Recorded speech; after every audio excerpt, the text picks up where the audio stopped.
Di video ini saya akan menjelaskan tentang materi autentikasi REST, ya, lanjutan dari materi yang sebelumnya yaitu konsep REST. Ya, di dalam konsep REST kita mengenal autentikasi menggunakan JSON Web Tokens atau kita singkat dengan JWT. Nah, apa itu JWT? Apa itu JSON Web Token? Nah, JSON Web Token adalah standar terbuka, ya, jadi sudah ada standarnya, aturannya RFC 7519 yang mendefinisikan cara yang padu dan mandiri untuk mentransmisikan informasi dengan aman antar pihak sebagai objek JSON, ya. Nah, informasi ini dapat diverifikasi dan dipercaya karena ditandatangani secara digital. Nah, maka JWT dapat ditandatangani menggunakan pasangan kunci rahasia dan algoritma. Nah, nanti kuncinya bisa berupa kunci yang sifatnya public atau kunci yang sifatnya private menggunakan RSA atau ECDSA. Nah, kapan kita menggunakan autentikasi REST atau JSON Web Token ini? Nah, JSON Web Token ini umumnya digunakan pada saat kita akan melakukan otorisasi, ya. Lalu yang berikutnya adalah pada saat kita akan melakukan pertukaran informasi. Nah, tentunya pertukaran informasi antar pihak-pihak yang memang membutuhkan izin akses, ya, membutuhkan satu privilege khusus, kredensial khusus. Ya, seperti misalnya data atau informasi yang tidak bisa atau tidak diakses oleh orang umum, maka kita membutuhkan satu autentikasi apakah pengakses atau pengirim akses itu berhak akan resource atau data yang akan di requestnya. Nah, lalu apa strukturnya? Bagaimana struktur JSON Web Token tersebut? Nah, karena ini berbasis teks, JSON bentuknya ringkas. Nah, JSON Web Token terdiri dari 3 bagian yang dipisahkan dengan titik. Bagian yang pertama adalah header. Bagian yang kedua adalah payload. Lalu bagian yang ketiga adalah signature. Nih, saya misalkan header adalah X, payload adalah Y, kemudian signature adalah Z. Maka token atau JWT secara komplit akan tampak seperti berikut ini, ya. Diawali dari XXXX, ini merupakan headernya, kemudian YYYY ini adalah payloadnya, kemudian ZZZZ ini adalah signaturenya. Nah, semuanya X, Y, dan Z ini dikodekan. Jadi sudah dikodekan menggunakan base 64. Jadi sudah dikodekan, ya. Kita lihat satu persatu. Yang pertama adalah header. Nah, header terdiri dari 2 bagian. Yang pertama adalah jenis token yang digunakan. Karena kita menggunakan JWT, maka isinya adalah JWT. Lalu algoritma penandatanganan yang nanti akan digunakan pada saat pembentukan bagian yang ketiga, yaitu signature. Nah, algoritma penandatanganan yang umumnya adalah HMAC, SHA 256 atau RSA. Nah, contoh kita mendefinisikan header kita, ya, tentunya dengan konsep atau format JSON, ya. ALG ini algoritma, kita isi HS 256, lalu tipe yaitu JWT. Nah, untuk penamaan key-nya di sini adalah 3 karakter dan ini sudah ditentukan, ya, sudah ditentukan. Lalu header ini dikodekan ke base 64 URL untuk membentuk bagian pertama JWT tadi ya. Kalau kita lihat ini untuk membentuk bagian yang pertama, yaitu bagian X. Lalu bagian yang kedua adalah payload. Nah, bagian kedua dari token adalah payload yang berisi claim. Claim itu adalah pernyataan tentang suatu entitas, biasanya informasi tentang pengguna ya, biasanya informasi tentang pengguna dan data tambahan jika diperlukan. Ada 3 jenis klaim. Klaim yang pertama adalah klaim yang terdaftar, klaim yang sifatnya publik, dan klaim yang sifatnya private atau pribadi. Nah, untuk yang pertama, klaim yang terdaftar atau registered claim, ini adalah sekumpulan klaim yang sudah ditentukan sebelumnya, yang tidak wajib tetapi direkomendasikan. Ini sudah diatur, ya sudah diatur secara standar internasional untuk memberikan sekelompok klaim yang berguna dan dapat dioperasikan. Nah, beberapa contoh klaim yang sudah distandarkan adalah ini ISS, ini untuk memberitahu informasi tentang issuer, siapa yang request. Lalu EXP, ini untuk expired time-nya. Lalu SUB, SUB untuk subjeknya, AUD, audience, dan lain-lain. Ini contoh klaim terdaftar. Lalu klaim yang kedua adalah public. Nah, klaim ini dapat ditentukan secara bebas oleh mereka yang menggunakan JWT ya. Tetapi untuk menghindari tabrakan, klaim-klaim yang sifatnya publik dan akan digunakan secara luas ini harus didaftarkan atau didefinisikan dulu di standar IANA JSON Web Token Registry. Alamatnya di sini. Atau kita menggunakan URI ya, menggunakan URI atau URL. Nah, itu klaim publik.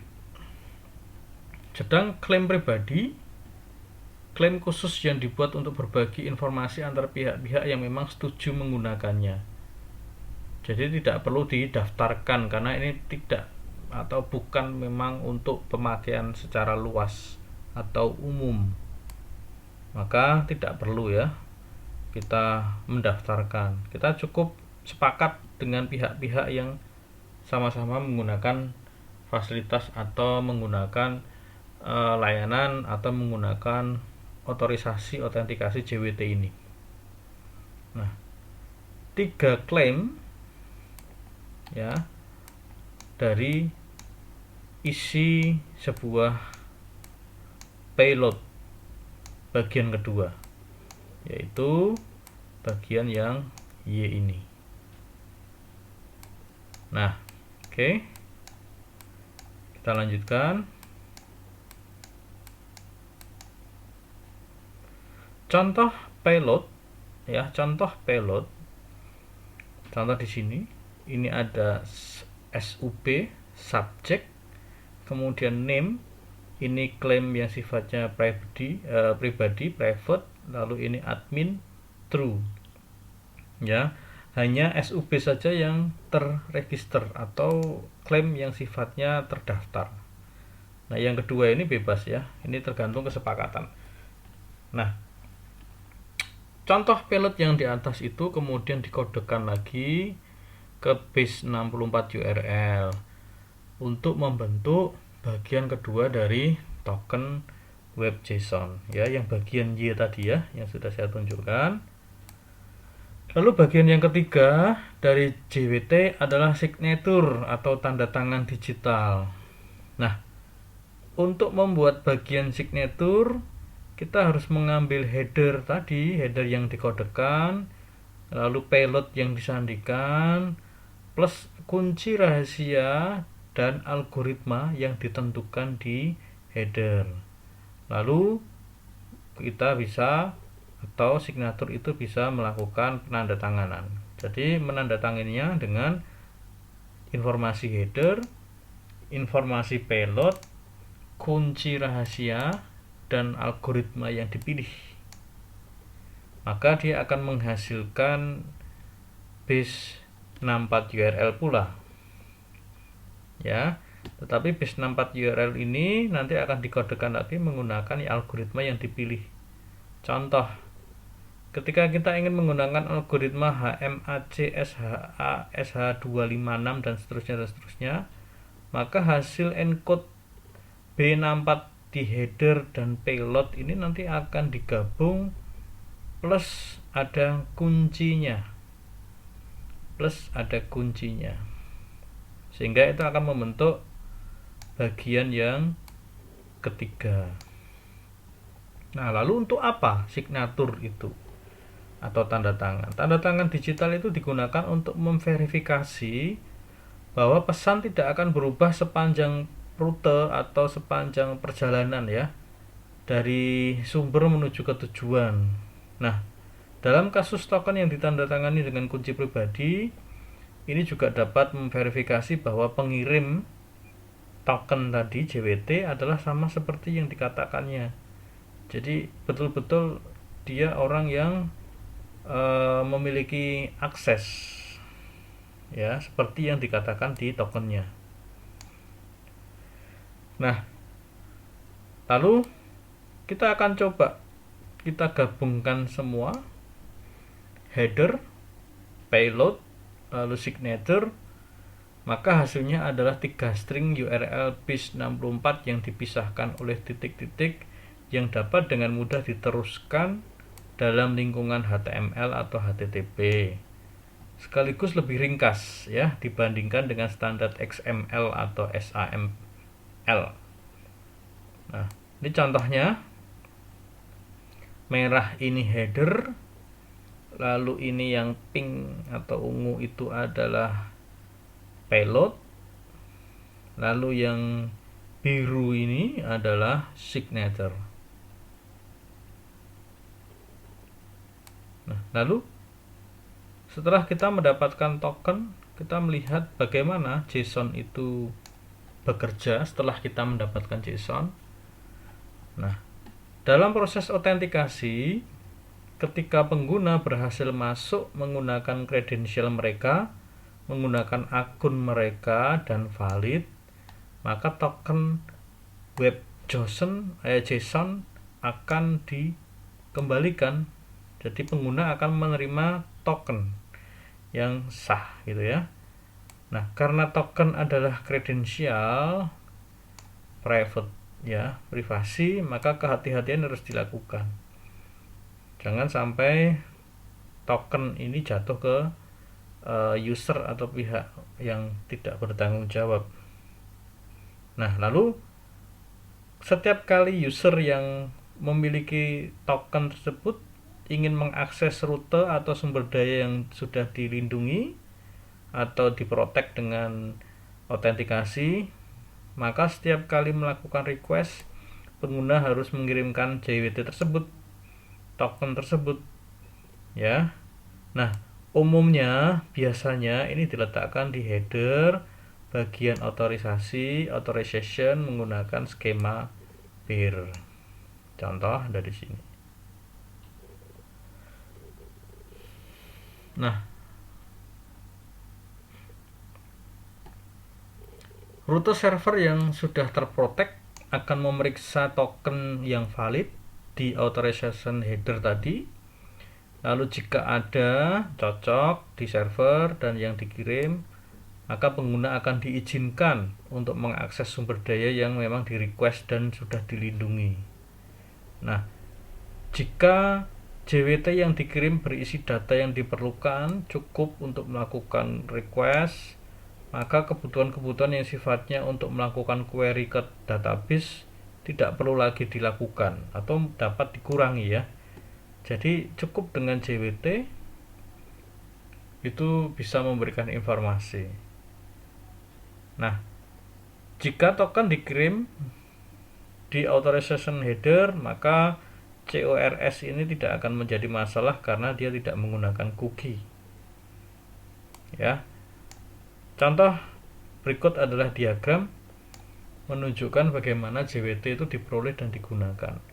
Untuk contoh di sini kita pisahkan antara server otorisasi dengan server API. Nah, yang pertama adalah ini klien atau aplikasi ya, meminta otorisasi ke server otorisasi. Ini dilakukan melalui salah satu aliran otorisasi yang berbeda. Misalkan aplikasi web typical mendukung OpenID Connect.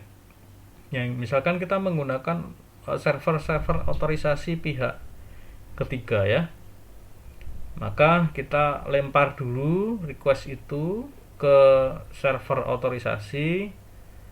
Lalu jika ya saat otorisasi diberikan, server otorisasi akan mengembalikan token akses ke aplikasi. Jadi jika valid akunnya, maka token akan dikembalikan ke aplikasi. Lalu aplikasi akan menggunakan token tersebut untuk mengakses sumber daya yang sudah dilindungi atau diprotek pada server API. Nah, ini contoh bagaimana token itu akan digunakan di dalam proses kita melakukan request atau akses ke sumber daya yang memang sudah diprotek atau dilindungi dan hanya yang punya akun khusus atau kredensial khusus atau yang sudah memiliki token saja yang bisa melakukannya. Oke. Nah, selanjutnya saya akan menunjukkan atau mendemokan contoh penggunaan JWT. Ya, saya menggunakan script yang tampil di sini, tetapi sebelumnya saya akan bukakan. Nanti silahkan Anda bisa download file untuk uji coba JWT itu. Nah, di folder JWT ada 3 file. Yang pertama adalah jwt.php. Ini adalah library-nya, dia sifatnya adalah kelas JWT yang nanti akan kita gunakan pada application client ya, app client.php. Ini adalah script atau yang nanti tujuannya adalah untuk melayani permintaan token. Jadi di dalam app client ini dia bisa menangani proses.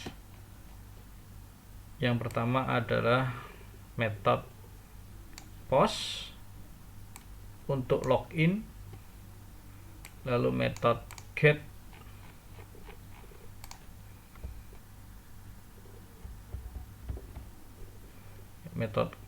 untuk bisa mengambil tokennya.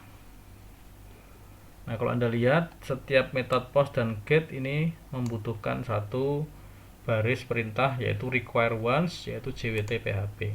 Nah, jwt.php ini akan dipanggil di case get dan case post. Anda lihat di sini, nanti kita bisa lihat ya, kita bisa lihat pada file indeksnya. Indeksnya adalah dari sisi klien. Nah, di indeks ini ada 4 tombol uji coba. Yang pertama adalah tes, kemudian yang kedua adalah good login, lalu bad login, lalu ada logout. Kita menggunakan gabungan HTML dan jQuery ya. Nah, kita lihat di tampilannya. Kita clear dulu tokennya.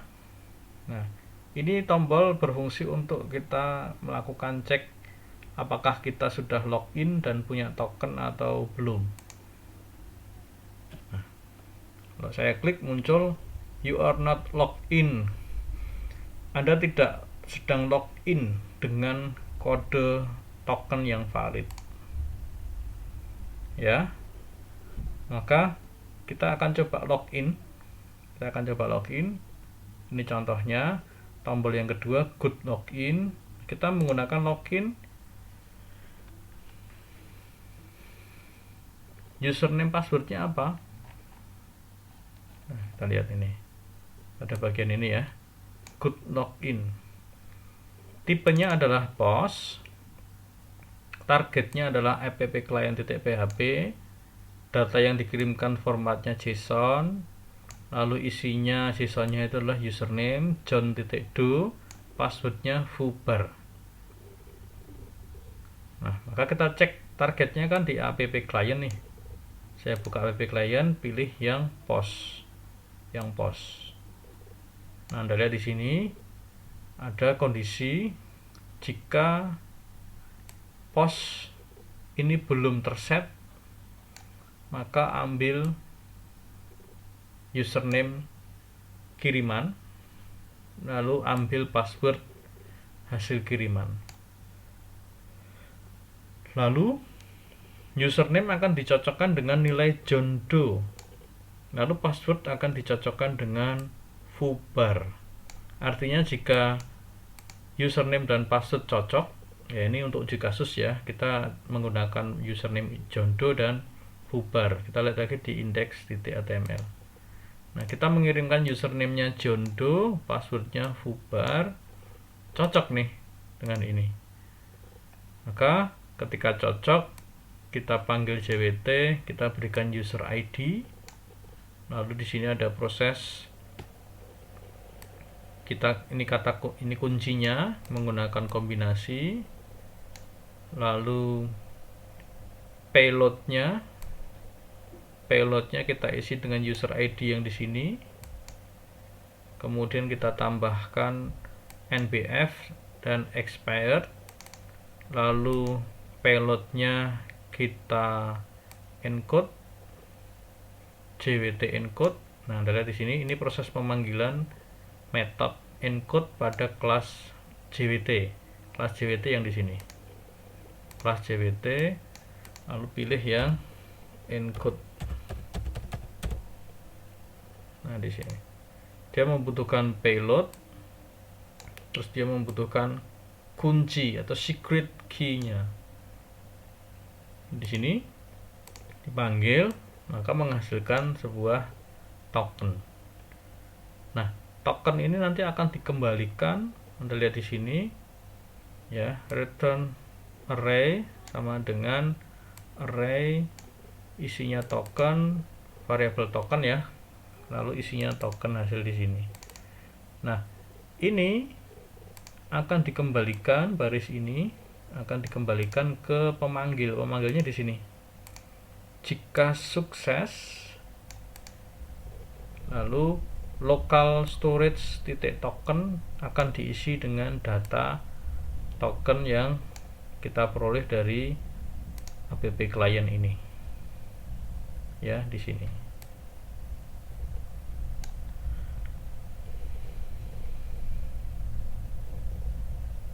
Ya, di sini ya. Nah, ini hasil pengembaliannya ditangkap berupa token. Lalu pada bagian di sini disimpan di local storage token, lalu ditampilkan, kemudian munculkan message bahwa sukses mengambil token dari server. Tokennya adalah ini dan seterusnya. Kita buktikan ya. Saya klik good login. Nah, sukses retrieve token dari server. Kodenya ini, kemudian kita oke. Nah, ini tokennya. Lalu kita akan coba, saya copy, kita akan coba token ini isinya apa. Kalau tadi kita lihat katanya token gabungan dari 3 ya. Ada header, ada payload, dan ada signature. Kita lihat di bagian payload kita isinya adalah user ID, lalu ada NBF, lalu ada EXP. Lalu kuncinya ini secret key-nya. Lalu headernya otomatis JWT dan algoritmanya menggunakan apa ini algoritmanya. Algoritmanya menggunakan, kita lihat di sini ya. Nah, algoritmanya menggunakan HS256, sudah di set default. Nah, maka hasil token ini kita coba cross check. Kita manfaatkan alamat atau tool debugger milik jwt.io. Anda akses jwt.io, lalu Anda pilih bagian debugger, kemudian Anda pastekan token yang Anda copy tadi ya, dari sini Anda copy, Anda paste di sini. Nah, maka di decode Anda lihat ini bagian header, algoritmanya HS256 sama di sini HS256, lalu tipenya adalah JWT, lalu user ID-nya adalah di payload, isinya user ID ya, di payload kita lihat. Nah, di payload user ID-nya yang di sini. Kemudian signature-nya base 64 URL-nya dari header, base 64 URL dari payload, kemudian plus dengan kuncinya di sini. Ya. Kuncinya tidak kita tampilkan. Coba saya tampilkan. Saya copy dari sini.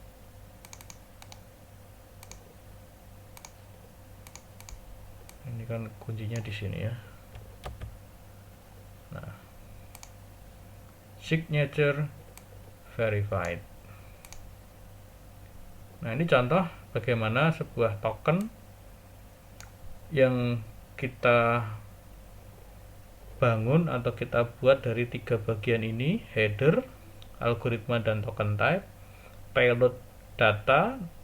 Jadi kita kirim username dan passwordnya, kemudian setelah sukses payloadnya kita isi dengan username, dengan user ID user 12345. Kemudian bagian yang ketiga adalah signature, yaitu encode dari header dan encode dari payload plus dengan kunci, lalu di algoritmanya, dialgoritmakan. Nah, itu ya, kita punya token yang valid.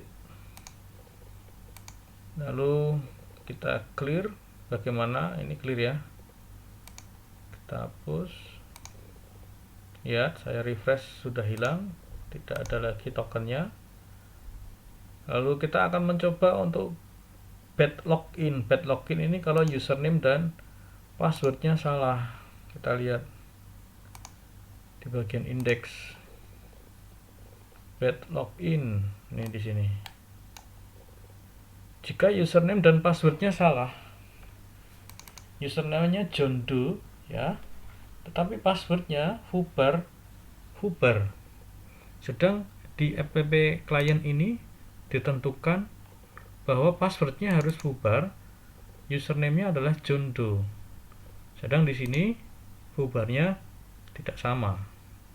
Maka ini akan menghasilkan error ya, menghasilkan error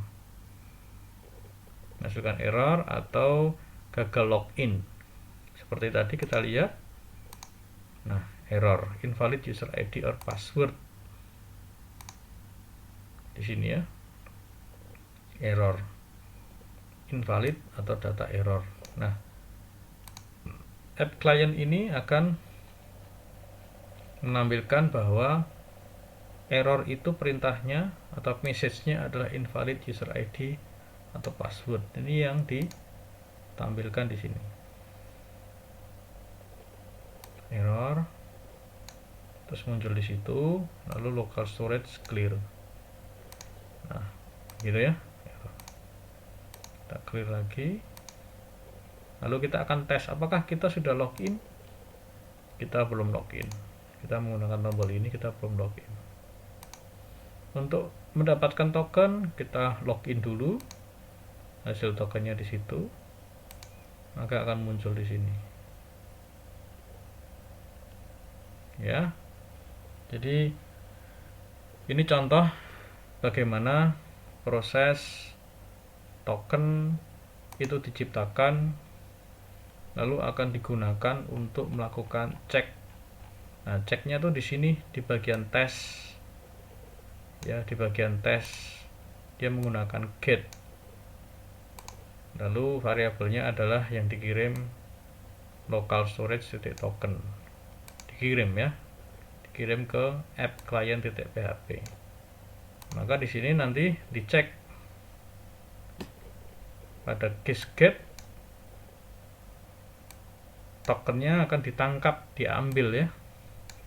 Lalu dikondisikan jika tokennya sudah ada ya, jika tokennya sudah ada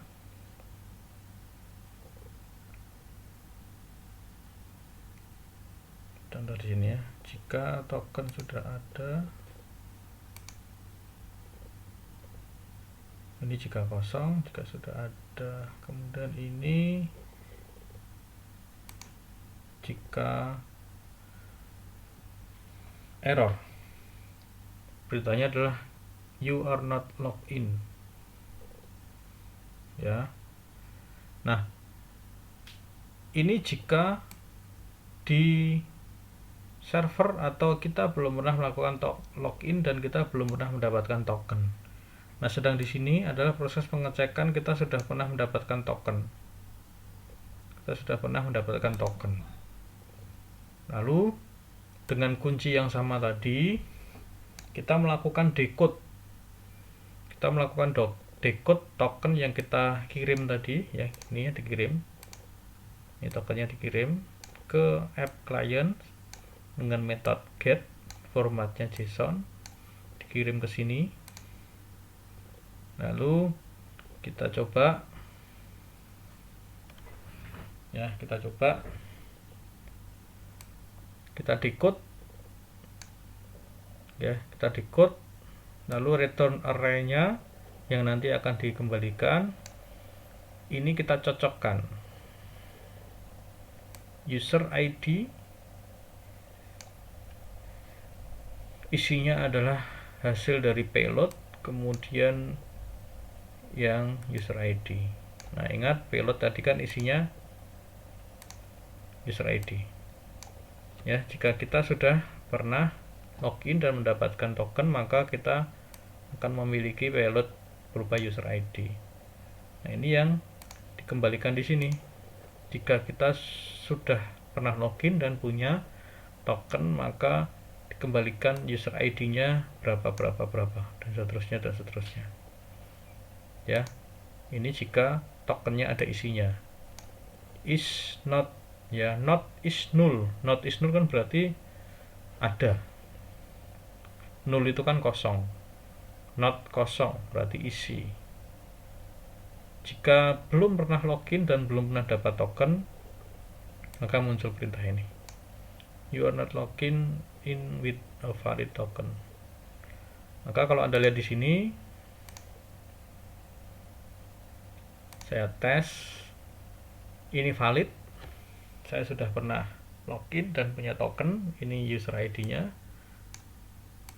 Sedang kalau coba saya clear, logout, dan saya tes, maka muncul tulisan you are not logged in with a valid token. Ya, demikian penjelasan materi tentang autentikasi pada REST menggunakan JSON Web Token.